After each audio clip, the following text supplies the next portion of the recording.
মানে ভয়ংকৰ মানে বেয়া হৈছে মানে ভয়ংকৰ বিপদ এক্সিডেণ্টটো হ'ব। এইটো আমাৰ সৰ্থেবাৰীৰ পৰা চেঙাৰপা সৰ্থেবাৰীৰ মূল মানে ঘাইপথ এই পথটোত তাৰমানে আপোনাৰ আজি ডেৰ দুই বছৰ ধৰি মানে ৰাইজক জ্বালা কালা খুৱাইছে আৰু মানে কোনো ধৰণৰ বিভাগীয় কৰ্তৃপক্ষ নহয় বুলি ভাবি আছোঁ মই যিখিনি গম পাই আছোঁ। কাৰণ আমি অলৰেডি বহুত কমপ্লেইনো কৰা গৈছে, বহুত মানে আবেদন কৰা গৈছে, কিবা কৰা গৈছে, কোনো ধৰণৰ কাণ সাৰ নাই। যাৰ কাৰণে মানে কি একজাক বৰষুণ আহিলে ৰাস্তাৰ এই অৱস্থা হৈ যায়। তাৰপিছত আপোনাৰ যেতিয়া ধূলি বালিৰ দিনত মানে কি মানুহ থাকিব নোৱাৰে, মানে সাংঘাতিক ধৰণৰ এটা মানে একদম মানে জৰাজীৰ্ণ অৱস্থাৰ মানে ইয়াত কৰি আৰু মানে বেয়া ৰাস্তা মই দেখাই নাই বুলি ক'ব পাৰোঁ আমাৰ এই অঞ্চলত। আপোনালোকে নিজে চাওক, দেখক, অলপ আগবাঢ়ি কিনে দেখা পাব।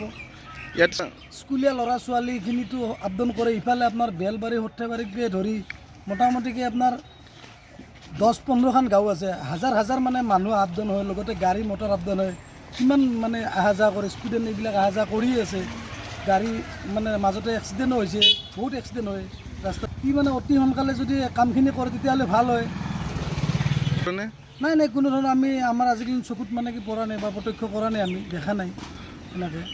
এই 150 মিটাৰ দূৰত নগৰ নিৰ্মাণ বিভাগৰ মানে অফিচ কাৰ্যালয়, কিন্তু তেওঁলোকে গমো পায়, আবেদন কৰা হৈছে। ইয়াৰ পৰা সৰ্থেবাৰীলৈকে যোৱা এটা মুখ্য পথ, প্ৰায় এই ৰাস্তাটোৱেৰে বহুকেইখন কলেজ অফিচলৈকে প্ৰায় দৈনিক 400-500 মানুহৰ আপডাউন হৈ থাকে। তাৰপিছতো আজি প্ৰায় বিগত 4-5 বছৰ ধৰি এই ৰাস্তাটোৰ এই কদৰ্যময় অৱস্থা। গতিকে আমি এই ৰাস্তাটোৰ বহুত জমৰ যাতনা ভোগ কৰি আছোঁ। গতিকে ঊৰ্ধ্বতম কৰ্তৃপক্ষলৈ অনুৰোধ যাতে অনতি পলমে এই ৰাস্তাটোৰ বিষয়ে তেওঁলোকে চিন্তা চৰ্চা কৰে। আৰু লগতে স্থানীয় বিধায়ক আছে আমাৰ, তেখেতে নিশ্চয় এই ৰাস্তাটোৰে অহা যোৱা কৰি থাকে, তেওঁৰ চাগে দৃষ্টিগোচৰ হোৱা নাই। গতিকে আপোনালোকৰ মাধ্যমৰ জৰিয়তে তেওঁৰো যাতে সুদৃষ্টি এই ৰাস্তাটোৰ প্ৰতি আহে। আৰু লগতে আমাৰ PWD বিভাগৰ যিবিলাক কৰ্মৰত বিষয়া আছে তেওঁলোককো আমি জনাওঁ যে অনতি